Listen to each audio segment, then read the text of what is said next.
आज आपण एक बदलत्या हवामानाला तोंड देणाऱ्या पिकाविषयी माहिती घेणार आहोत. आणि या पिकाला पाणी अत्यंत कमी लागतं, उत्पादन खर्च पण फारसा नाही. आणि हे जे पीक आहे महाराष्ट्राला अनेक जणाला अनेक शेतकऱ्याला हे नवीन पीक आहे. हे जे पीक आहे ते म्हणजे ओवा.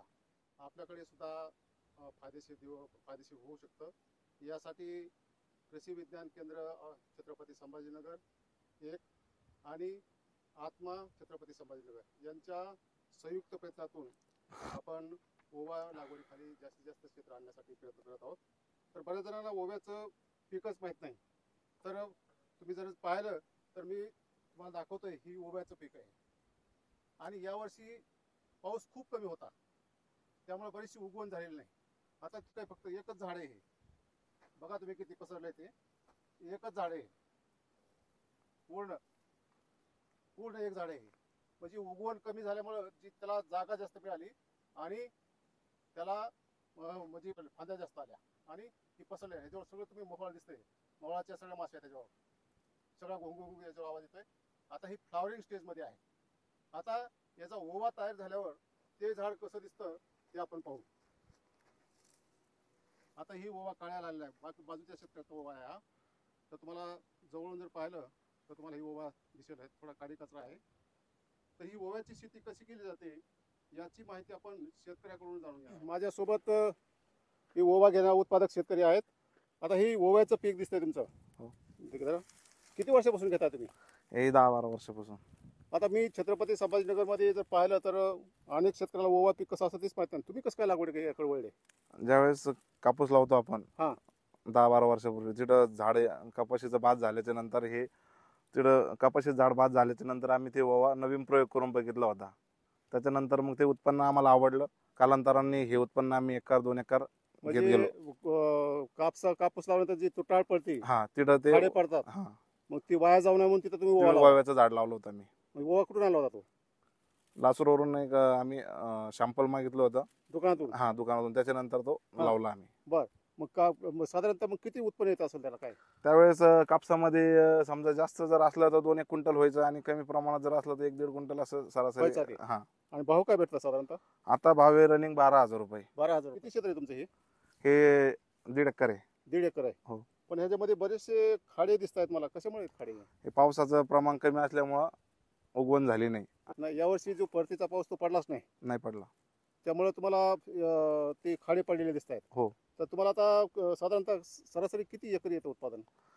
एकरी 4-5 क्विंटल येतं. 4-5 क्विंटल येतं. हो. आणि भाव साधारणतः 10-12 10-12,000 जातो. काय नाव आहे? ताराबाई भगवान चव्हाण. ताराबाई भगवान चव्हाण. कोणतं गाव आहे? वजनापूर, वजनापूर तालुका गंगापूर. बरं, तुमचं काय नाव आहे? हिराबाई वसंत चव्हाण.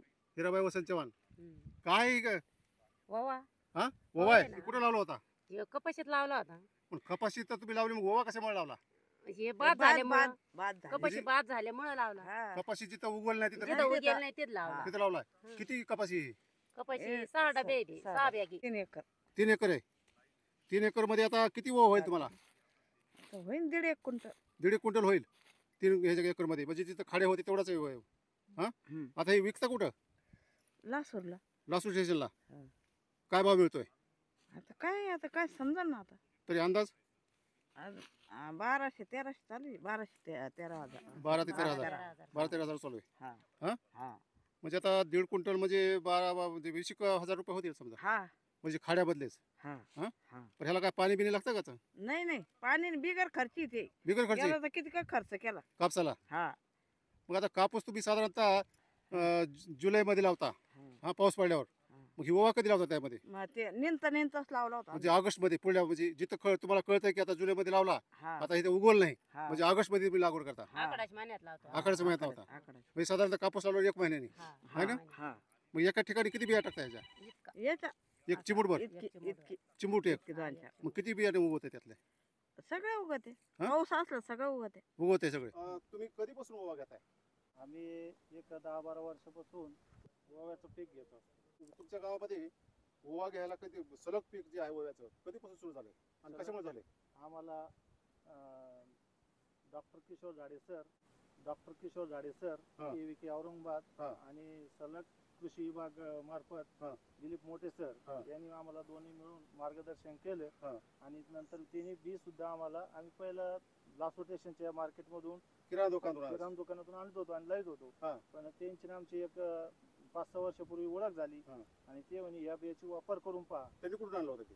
तर त्यांनी ते राजस्थानमधून हा तिथून आणलं होतं आणि बर. त्यांनी आम्हाला एक जास्त उत्पादन देणार बाहेरचा. हा तर ते आमचं पहिलं 3-4 क्विंटल व्हायचं तर तेच हा. एकरी आता 6 हा. 6 ते 4-5 क्विंटल व्हायला लागलेलं आहे. बरं बरं. हा तर आता आम्हाला भाव सुद्धा हा. पहिला आम्हाला 17-18 हजार रुपयाचं एक साल भेटला होता हा. आणि आता सरासरी 12,000 पर्यंत याचा भाव बरं राहतो. बरं. आता ही कधी कोणत्या हंगामात घेतला जातो हा? हा हे नागपंचमीच्या 2ऱ्या-3ऱ्या दिवशीपासून लागवड चालू केली हा. तर हा सलग महिनाभर लागवड चालते ती. जमीन कशी लागते, बियाणं किती लागते, नवीन शेतकऱ्याला जर लावायचं म्हणलं तर कसं करायचं? बियाण्याचं काही नाही ते 1.5 ते 2 किलो मध्ये हा. 1 एकर लागून जातं त्याला. बरं, मग त्याचं काय अंतर किंवा मशागत काय वगैरे करायचं काय कसं? 3.5 सरी आपण कपाशीची जी सरी पाडतो हा. 3 बाय ते 3.5 बाय हा. तर ती तशी पाडवायची आणि चुटकीनं तिच्यात लागवड करायची. किती अंतर ठेवायचं म्हणजे दोन झाडामधलं? 1-1.5 फूट चालतं. 1-1.5 फूट. हा. 1-1.5 फूट चालतंय. हा. मी असं ऐकलंय की ह्याला पाणी फार कमी लागतं, बरोबर आहे का? हा लय कमी लागतं लगे ह्याला काहीतरी यावर्षी कसं पाऊसच नव्हता यावर्षी. पाऊसच नव्हता. एका पावसावर आलेलं आहे. ही फक्त एका पासून वाढलं. एका पावसावर आलेलं आहे. शेतकरी बंधूंनो, तुम्ही पाहू शकता ही जमिनीला भेगा पडलेल्या आहेत. ही काळी जमीन आहे, पूर्ण ब्लॅक वॉटर सॉइल आहे. ही पूर्ण काळी पडली म्हणजे त्याला भेगा बघा तुमची किती किती खोल आहेत भेगा. आणि यावर्षी रिटर्निंग मान्सून जो आहे तो फार म्हणजे पडलाच नाही आणि ऐन पावसाळ्यामध्ये सुद्धा 20-20, 30-30 दिवस पावसामध्ये खंड होते. म्हणजे खूप कमी प्रमाणात पाऊस पडला होता. तरी परंतु तुम्ही एवढ्या कमी पाण्यावर सुद्धा रब्बीमध्ये लावलेला जो ओवा आहे तो किती चांगला आलेला आहे. म्हणजे महाराष्ट्रामध्ये जे उत्पादन म्हणजे होतच नाही, फक्त अकोला जिल्ह्यामध्ये थोडंफार होतं आणि त्यानंतर संभाजीनगरमध्ये. तर एक नवीन शेतकऱ्यासाठी पीक फार फार चांगला आहे. याला खर्च किती येतो साधारणतः? खर्च काय तर 200 रुपये किलो बियाण्याचा. हा. तर ते 400-500. हा. एखादी तुम्ही खत टाका नका टाकू हा. आणि एखादी ती फवारणी केली तर चालते. तुम्ही पाहू शकता की एकदम म्हणजे चांगल्या क्वालिटीचा ओवा आपल्याकडे सुद्धा उत्पादन होऊ शकतो. हे गेल्या छत्रपती संभाजीनगरमध्ये गेल्या 8 वर्षापासून याचे प्रयोग झालेले आहेत आणि इथल्या 4-5 गावामध्ये बरेच शेतकरी ओव्याचं उत्पादन घेतात आणि त्याला चांगले पैसे होतात. तर शेतकरी बंधूंनी या नवीन पिकाकडे जर वळलं तर निश्चित आपल्याला पण 4 पैसे जास्तीचे इतर पिकापेक्षा मिळू शकतात. धन्यवाद.